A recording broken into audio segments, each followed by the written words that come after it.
Assis seul dans un restaurant, Tony sent le regard d'une femme sur lui. Il est de la vieille école. Une femme ne drague pas un homme. La femme décide d'aller le voir.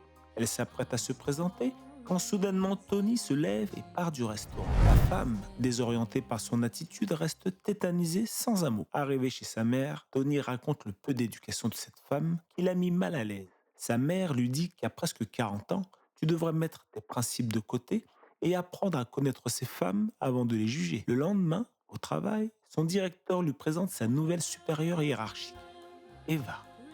Il s'avère que Eva est la femme qui a essayé de l'aborder au restaurant la veille. Mal à l'aise, Tony espère que cette femme ne le reconnaît pas. Mais le regard de Eva en dit long.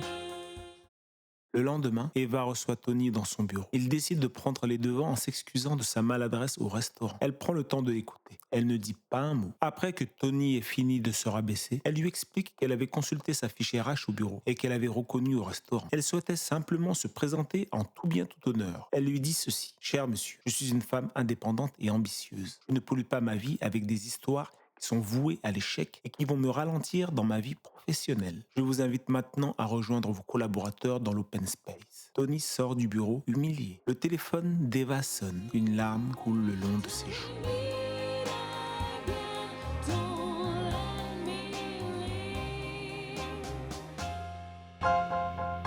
Un homme au téléphone parle avec la jeune femme. Celle-ci ne peut contenir ses larmes face à cet homme agressif et autoritaire qui était son mari. Un amour de jeunesse qui a viré au cauchemar. Après avoir obtenu son diplôme de chargé d'affaires, son ex-mari n'a pas supporté sa réussite et lui a demandé de quitter son travail. Elle a refusé. Il a demandé le divorce et lui a juré qu'elle le paierait toute sa vie. Sa nouvelle amie, qui a une certaine allure, se plie à toutes ses exigences. L'attitude de cet homme correspond à l'opinion qu'il se fait des femmes. Les femmes sont là pour obéir et pour servir leur mari, dit-il. Une femme carriériste ne remplit pas le rôle pour lequel elle est faite. Elle devra en payer les conséquences si elle veut jouer dans la cour des mâles. Dans un bar, entouré de ses collègues de travail, Tony a la joie de vivre, même si cette situation avec Eva l'a beaucoup contrarié. En sortant du bar, il aperçoit la jeune femme en larmes face à un homme qui fait tout pour la rabaisser et qui s'apprête à lever la main sur elle. Tony s'interpose. Des personnes présentes filment l'altercation. L'ex-mari d'Eva assène un coup de poing à Tony qui encaisse le choc avec beaucoup de sang-froid. Avec la police juste derrière, Tony préfère ne pas répliquer. La police intervient et demande à Tony s'il veut porter plainte. Tony regarde Eva qui lui demande de ne pas le faire. Tony décide de le laisser partir. Son ex-mari lui dit qu'il est un bon nègre. Tony serre les poings et réussit à garder son calme et lance un sourire. Elle s'est excusée, mais pas pour la raison que tu crois. Au bureau, Eva convoque Tony. Eva s'excuse pour les propos de son ex-mari et remercie Tony de ne pas avoir riposté. Tony lui demande pourquoi elle s'excuse.